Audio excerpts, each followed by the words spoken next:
Salut à tous, on se retrouve pour l'épisode 3065 du Zap Image. On commence aujourd'hui en ce dimanche 22 septembre avec des anniversaires comme d'habitude. Et tout d'abord, l'Italien Davide Fratesi, joueur de l'Inter Milan, il fête aujourd'hui ses 25 ans. Ou par exemple, le milieu défensif du Bayer Leverkusen, Robert Andrich, il fête aujourd'hui ses 30 ans. On continue, on va parler maintenant de ce qui se passe aujourd'hui niveau football.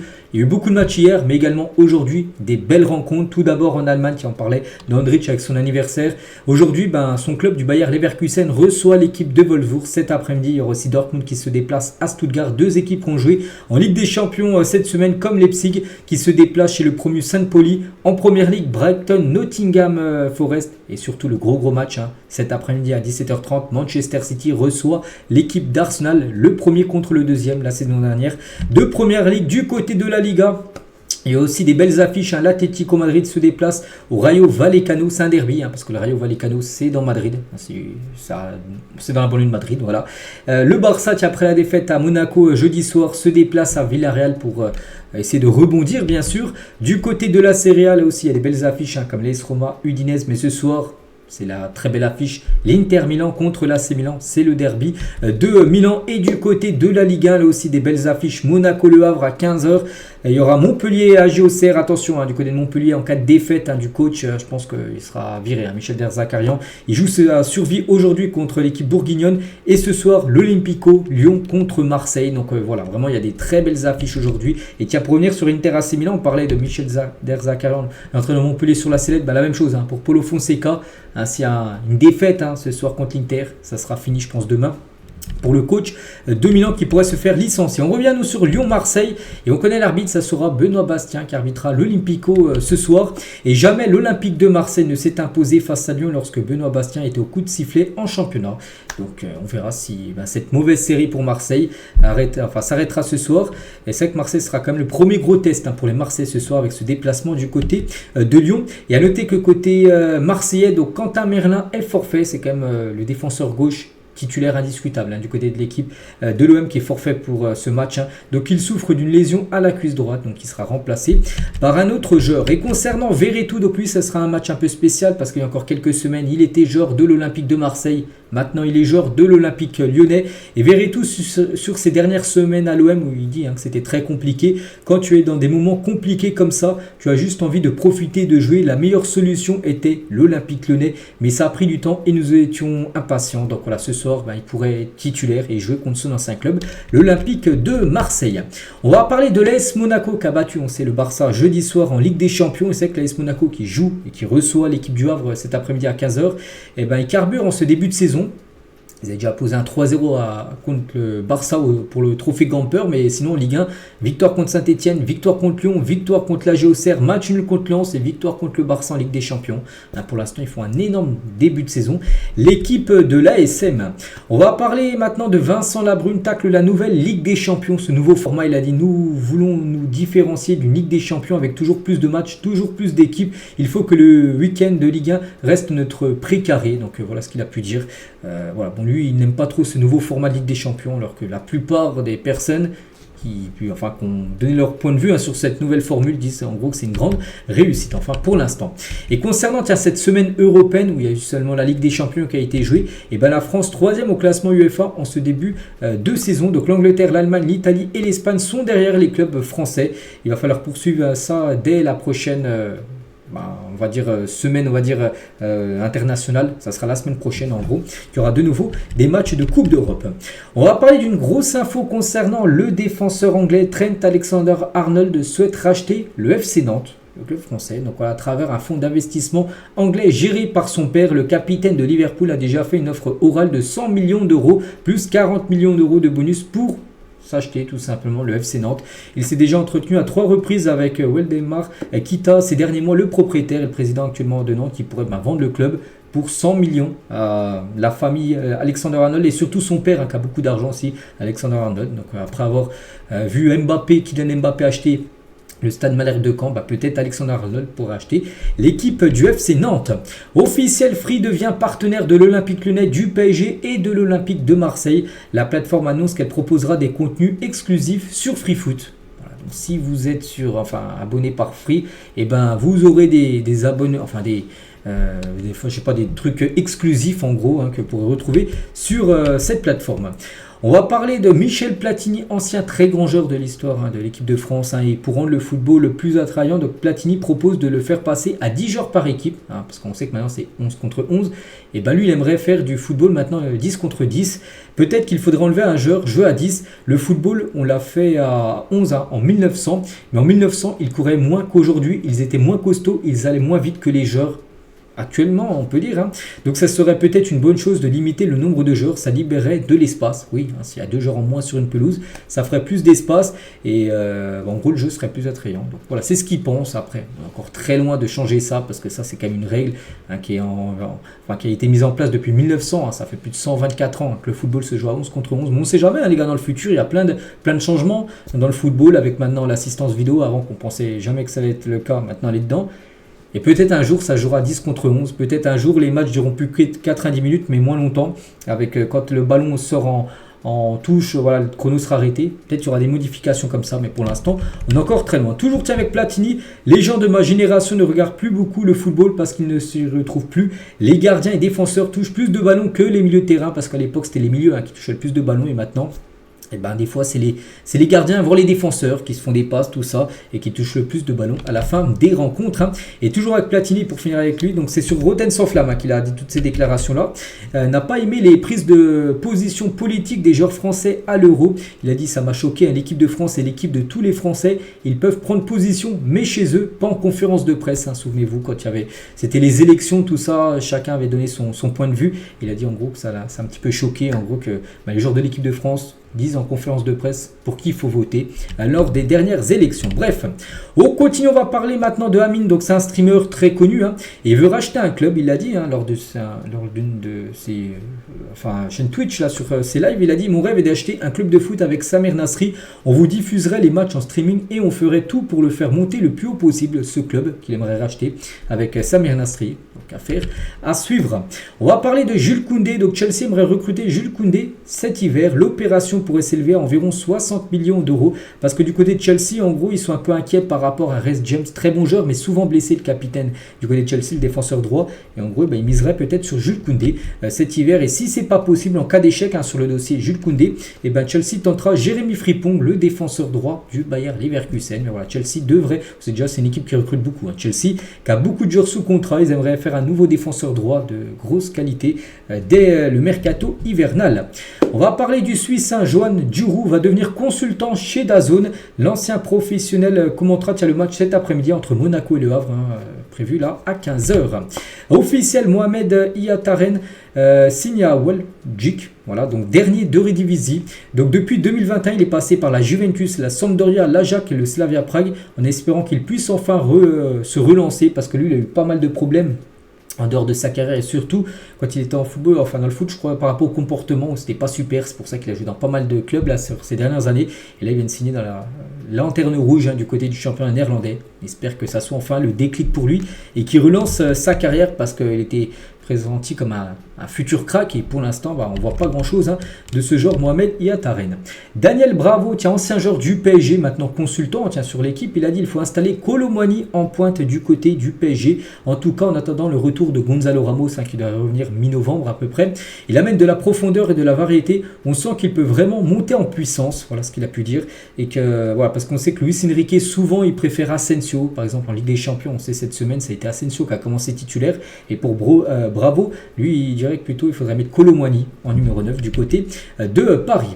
On va parler de Jesus Navas qui parle de sa retraite. Il y a ce joueur qui a gagné l'Euro il y a quelques semaines avec l'Espagne, il avait même gagné l'Euro en 2012 avec l'Espagne, il était encore là 12 ans plus tard, bref. Donc il a dit je suis dans cette situation depuis 4 ans, c'est épuisant et ça empire. Quand je joue un match, je ne peux pas marcher pendant 2 ou 3 jours parce qu'il a des blessures, tout ça.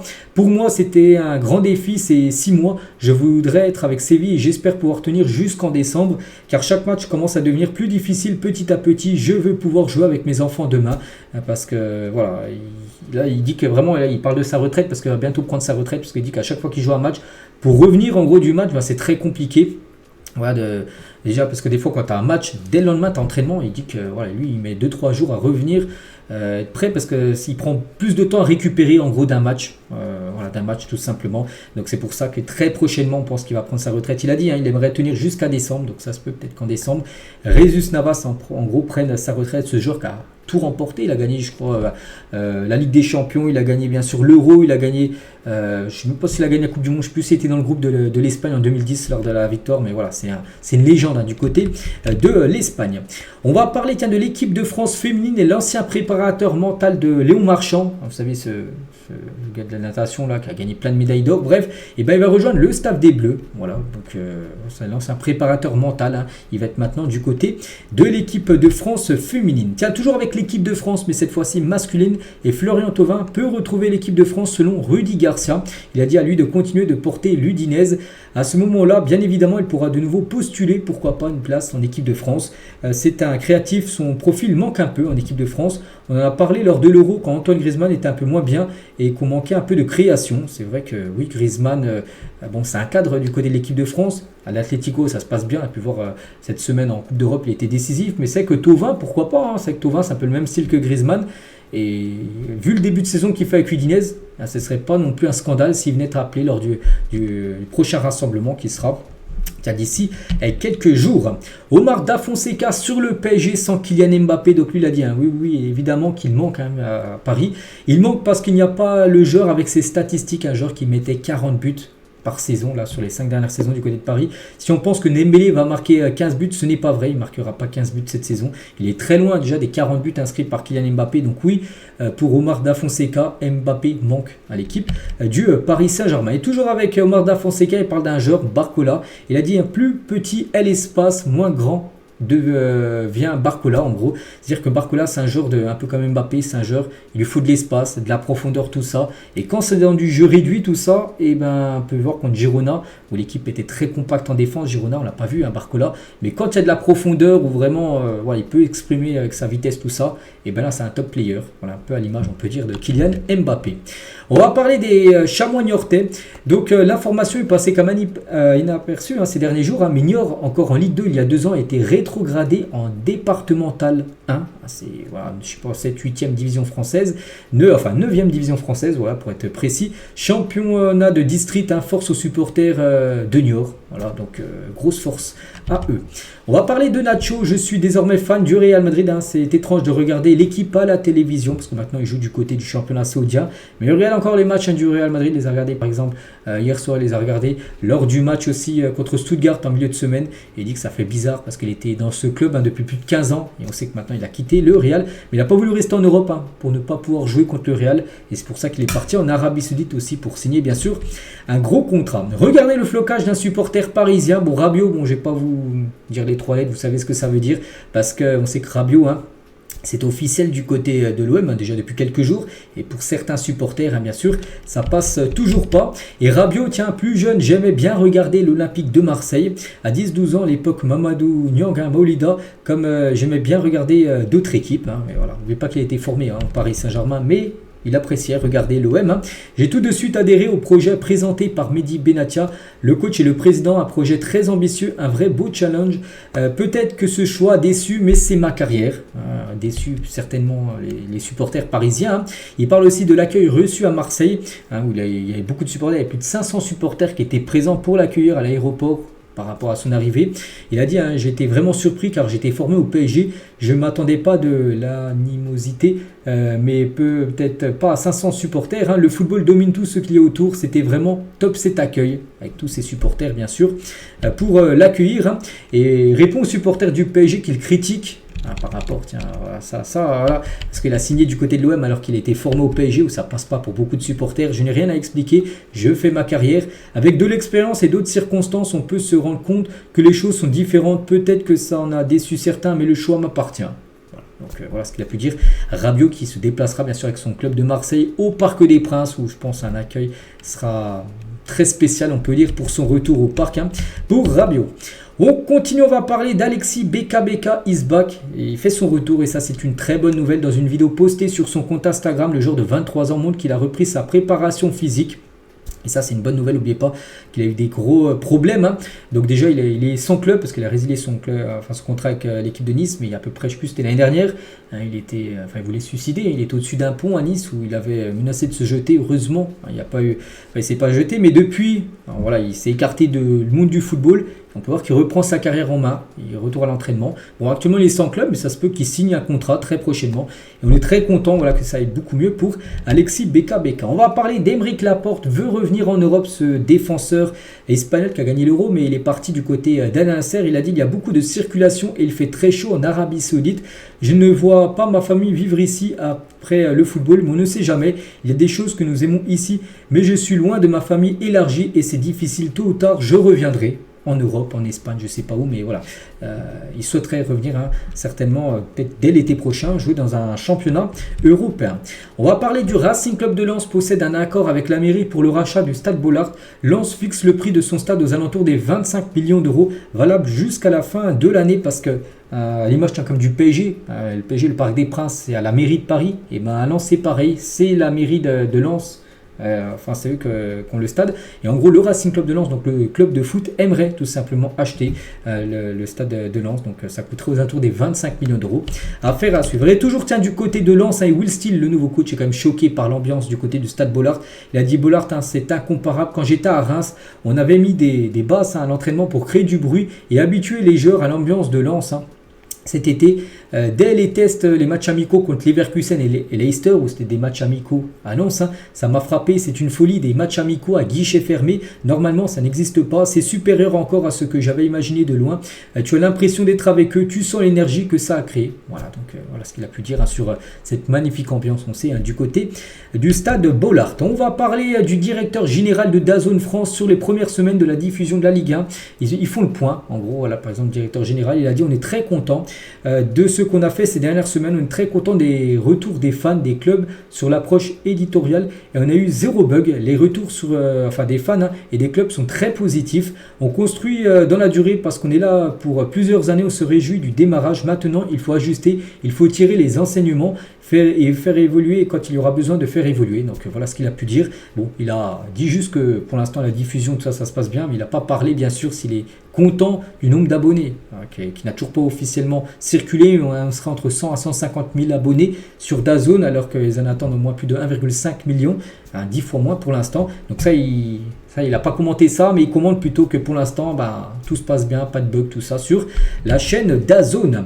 Manuel Akanji s'attaque au calendrier démentiel des clubs. Il y a beaucoup de joueurs là ces derniers temps. Il y a eu Koundé, il y a eu Rodri, il y a eu Carvajal et Akanji pareil. Peut-être que je prendrai ma retraite à 30 ans. Disons que nous gagnons la Coupe d'Angleterre, puis que nous allons en finale de la Coupe du Monde des clubs. L'été prochain. Le Community Shield a lieu 3 semaines plus tard, la finale de la Coupe du Monde des clubs. Alors, quand nous aurons-nous des vacances, on ne peut pas continuer à ajouter match après match et supposer que tout sera comme avant. Il faut aussi penser aux joueurs. Et puis l'été suivant, c'est la Coupe du Monde. Ça n'en finit plus. Nous nous entraînons aussi dur que possible et nous sommes en forme. Mais il doit y avoir une limite. Et puis viendront les blessures, c'est sûr. Alors, il y a déjà pas mal de blessures, mais c'est vrai qu'il y a beaucoup de joueurs qui menacent même de partir en grève, en gros, pour arrêter de jouer, pour arrêter le nombre de matchs, on peut dire. Voilà. Bon, après, il y en a qui disent ça, voilà, mais il y a aussi beaucoup de fans de football qui disent voilà, ils touchent quand même des millions. Qu'il y en a, ils se lèvent tous les matins, bien sûr, pour la l'usine, pour gagner le SMIC. C'est vrai que c'est peut-être pas pareil, mais voilà, ils sont pas non plus à plaindre, on peut dire énormément ces footballeurs. C'est vrai qu'il y a beaucoup de matchs. Et c'est pour ça aussi qu'il y a une nouvelle qui a changé comme le football là, depuis 2 ans. C'est qu'on est passé de 3 à 5 changements. C'est pour ça que c'est quand même bien. Comme ça te fait permettre de faire souffler plus de joueurs. Et c'est vrai que c'est bien que qu'on est passé à 5 changements. Parce que voilà, comme ça tu peux changer quand même la moitié de l'équipe pour faire souffler beaucoup de joueurs. Bref, officiel, le Groupama Stadium sera partiellement à huis clos face à l'Olympiakos. Premier match de Lyon. Là, ça sera le match d'Europa League. Il y aura un Lyon-Olympiakos et il y aura une tribune à huis clos. L'UEFA sanctionne Lyon après des incidents survenus face à West Ham en 2022. Voilà, concernant le premier match de Lyon en Coupe d'Europe. On va parler de Estevao à 17 ans, c'est quand même le 2e meilleur buteur du championnat brésilien actuellement et meilleur passeur championnat du Brésilien. N'oubliez pas que ce tout jeune joueur de l'équipe, je crois, Palmeiras. Donc il a signé en Europe, il a signé à Chelsea. Il arrivera l'été 2025 à Chelsea, le 1er juillet, il sera un joueur de Chelsea. Et voilà, en tout cas dans le championnat brésilien, il performe énormément. Il y en a beaucoup qui le comparent à Neymar. quand il était à Santos à l'époque. Donc voilà, ce joueur va découvrir la première ligue dans un an. Angel Di Maria sur son documentaire Netflix, je ne sais pas si vous avez vu, un documentaire sur la carrière de Di Maria. Et on apprend, tiens ça, donc le matin de la finale de la Coupe du Monde 2014 entre l'Argentine et l'Allemagne, j'ai reçu une lettre du Real Madrid me disant qu'il ne voulait pas que je joue parce que je n'étais pas en forme. Je l'ai déchiré sur le champ. Il a ressorti ce papier, en gros, il a déchiré directement cette feuille en gros, parce que voilà, en gros le Real lui avait dit non, t'es pas super en forme, on veut pas que tu joues pour pas prendre de risques, parce que la saison avec le Real commençait quelques jours après, et du coup non, il a déchiré ça, lui il voulait jouer bien sûr, c'était sa première finale de Coupe du Monde, et il l'a joué. Bon, il avait perdu, hein. Bon, il a rejoint une autre où là il avait été bon contre l'équipe de France en 2022. Et toujours tiens, dans son documentaire Angel Di Maria, il y a une interview aussi de Neymar, et Neymar tacle le PSG sur le départ de Di Maria du PSG. Il a dit: le foot c'est très étrange, un jour le club entier dépend de toi et le lendemain il t'écarte comme si t'étais personne. Là, il parlait bien sûr de Di Maria, il parlait peut-être de lui-même, hein, tout simplement. Neymar.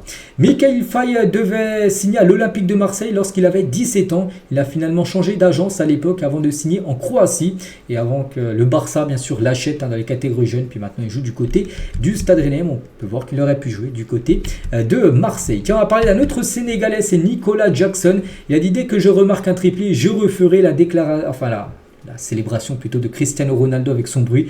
Donc voilà, parce que c'est un grand fan de CR7, Nicolas Jackson. Thibaut Courtois pense que le Ballon d'Or reviendra un jour du Real Madrid. Il a dit: j'aimerais que l'un de mes coéquipiers qui gagne. Ils ont tous bien travaillé, mais le vainqueur devrait être un joueur du Real Madrid. N'oubliez pas qu'aujourd'hui on est le 22. Le Ballon d'Or est dans un mois et 6 jours exactement. Ça sera le 28 octobre prochain. Ou bien sûr un joueur du Real a de fortes chances de gagner ce Ballon d'Or. Donc pour l'instant, je pense que le grand favori reste Vini. Bellingham peut le remporter. Il y a aussi Carvajal qui peut le remporter. Sinon, d'autres joueurs en dehors du Real qui peuvent le remporter. Il y a par exemple Martinez ou par exemple Rodri. Mais bon, Vini est quand même toujours le grand favori. Tiens, toujours du côté du Real également. Et le Real a reçu au moins 10 offres de prêt pour Arda Güler l'été dernier. Le club et le joueur ont immédiatement dit non à tout le monde. D'après Fabrizio Romano, il aurait pu partir en prêt, avoir plus de temps de jeu. Non, il souhaite bien sûr s'imposer au Real Madrid. Le jeune turc. On va parler d'Andy Carroll, tiens, nouveau joueur de l'équipe de Bordeaux. Et tiens, il revient juste avec une déclaration intéressante. Quand il était à Newcastle, il a dit: quand j'étais dans cette équipe, je rentrais chez moi, je traînais avec mes potes, je jouais un peu au foot et puis je sortais. Bref, je faisais un peu tout, mais je ne regardais jamais de football à la télé. Je ne connaissais aucun joueur. Voilà, parce que ça n'intéressait pas le foot. Je me réveillais le samedi matin en me disant: on joue contre qui ce week-end? J'étais juste désintéressé de tout ça, inconscient. Je travaillais à l'entraînement et je connaissais les tactiques, mais juste à ce que nous ayons une réunion et que je demande à quelqu'un, je ne savais pas qui on allait affronter. En gros, il jouait le samedi, enfin peut-être le samedi après, mais il ne savait même pas le samedi matin quand il se levait. Il jouait contre qui l'après-midi? Il a dit: quand j'étais dans l'hélicoptère pour signer à Liverpool, quand il avait quitté Newcastle pour rejoindre les Reds, et je me disais: je connais Steven Gerrard, je connais Carragher, le défenseur, mais qui d'autre? Mon agent a dû me donner des noms et j'ai dû aller sur Google pour en apprendre un peu plus sur l'équipe. C'est une vraie histoire, ils m'ont pas. C'est mal parce que ce sont quand même des joueurs de Liverpool, mais ce n'est pas irrespectueux. C'est juste que je ne regarde pas de foot, je ne savais rien. Donc voilà, déjà il ne connaissait pas grand monde du côté de Liverpool, ça désintéressait total. Et maintenant il est à Bordeaux, les gars, en National 2. Donc là, déjà qu'à Liverpool, il s'en fichait contre qui il allait jouer. Donc là, à Bordeaux, un championnat de 4e division française, on pense que c'est encore pire. Voilà, pour Andy Carroll. Voilà, on lui souhaite bonne chance, bien sûr. Et c'est quand même une énorme recrue comme pour les Girondins de Bordeaux d'avoir fait l'attaquant anglais. On va parler de la partenaire de Douglas Luiz et le joueur de la Juventus, Alisha Lemana, ne comprend pas les différences de salaire homme-femme. Donc elle a dit, on fait le même métier, footballeur, mais Douglas, son copain, gagne 100 fois de plus que moi. C'est injuste, ça me touche en tant que femme. Le chemin à parcourir est encore long parce qu'on n'atteindra peut-être jamais l'égalité salariale. Mais bon, il faut que... Voilà, en gros, le gros problème, c'est par rapport aux revenus des droits TV, tout ça. On sait que les droits TV, c'est ce qui génère énormément, bien sûr, d'argent. Et voilà, on va pas se mentir, les gars, c'est une réalité. C'est sûr que le football masculin est beaucoup plus suivi que le football féminin. Donc voilà, en gros, c'est que les pubs payent plus, tout simplement pour le football masculin, vu que c'est plus suivi. Et c'est pour ça en gros que les salaires sont plus importants pour les hommes que les femmes. Peut-être un jour ça sera au même niveau, mais bon, il faudrait qu'elles génèrent autant d'argent que les hommes, et pour l'instant on est très très loin. Et on finit avec deux infos. Juste tout d'abord, en Angleterre, regardez dans la ville de Londres, la capitale, regardez comme tous les clubs qu'il y a. Voici la carte impressionnante de tous les clubs londoniens reliés à leur quartier. Donc il y a Arsenal, il y a Chelsea, il y a Fulham en gros club bien sûr, il y a Tottenham bien évidemment, il y a West Ham. Voilà, il y a des équipes aussi de 2e, 3e, 4e division, mais voilà. Il y a quand même beaucoup de clubs, on peut dire, quasiment professionnels, voire semi-professionnels hein, du côté de Londres. Hein. Et pour finir, tiens, en Angleterre avec la Première Ligue, pour vous, quel est le ballon le plus iconique de la Première Ligue sous Nike? Donc depuis le premier ballon en 2000 jusqu'au dernier ballon, tiens, 2024-2025, celui tout en bas à droite. Pour vous, lequel est le plus iconique ou peut-être le plus beau? Voilà, tout simplement. Donc c'est qu'il y en a des beaux, hein. Par exemple en 2006-2007 en haut à droite, c'était beau. Hein. Mais je partirais peut-être sur celui de 2016-2017 avec toutes les couleurs là, hein, sur cette ligne-là, que je trouve très beau. N'hésitez pas à mettre pour vous, hein, lequel vous trouvez le plus beau. Donc voilà les gars ce qu'on va dire aujourd'hui. J'espère que ça vous a plu. Donc nous on se retrouve demain, bien sûr, demain lundi, pour le prochain numéro. On fera le débrief hein, de tout ce qui s'est passé comme d'habitude sur ce week-end. Allez, bonne journée à vous et à demain.